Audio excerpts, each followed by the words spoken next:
আগে আটক শনিবার কাকসা শিলামপুরের রোডে গরু বোঝাই পিকআপ ভ্যান আটক করল পুলিশ। উদ্ধার 9টি গরু, আটক 3 জন। জানা গিয়েছে শনিবার কাকসা শিলামপুর রোডে একটি পিকআপ ভ্যানে করে 9টি গরু বোঝাই করে কাকসার দিকে নিয়ে যাওয়া হচ্ছিল।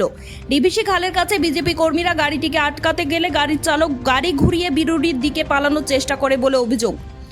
এরপর বেশ কয়েক কিলোমিটার ধাওয়া করে গাড়িটি আটক করা হয়। বিজেপি কর্মীদের দাবি, গাড়িতে থাকা ব্যক্তিদের কাছে বৈধ কাগজ দেখতে চাওয়া হলে তারা কোনো বৈধ কাগজ দেখাতে পারেননি। এরপর কাকসা থানার পুলিশকে খবর দেওয়া হয়।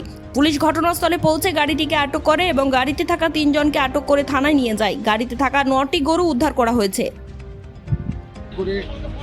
প্রায় 9টা গরু আছে। 9টা গরুকে নিয়ে গরু চোররা একদিক দিয়ে তেড়ে স্পিডে, খুব স্পিডে, গাড়ির নাম্বার হচ্ছে WB39B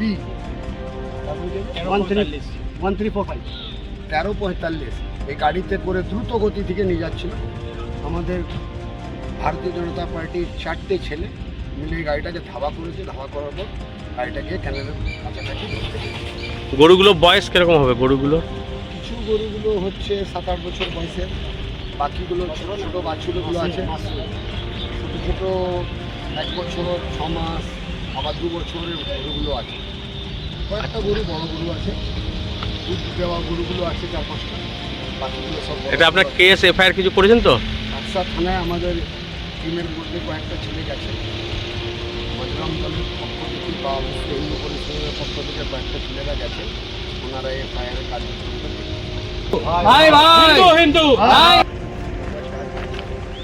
आगे देख मेरे को खड़ा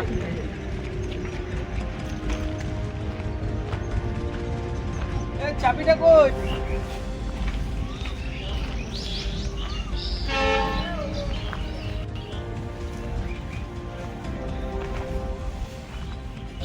পশু পরিবহনের জন্য সরকারি নিয়ম ও বৈধ কাগজ থাকা বাধ্যতামূলক। কাগজ ছাড়া পশু পরিবহন আইনত দণ্ডনীয়।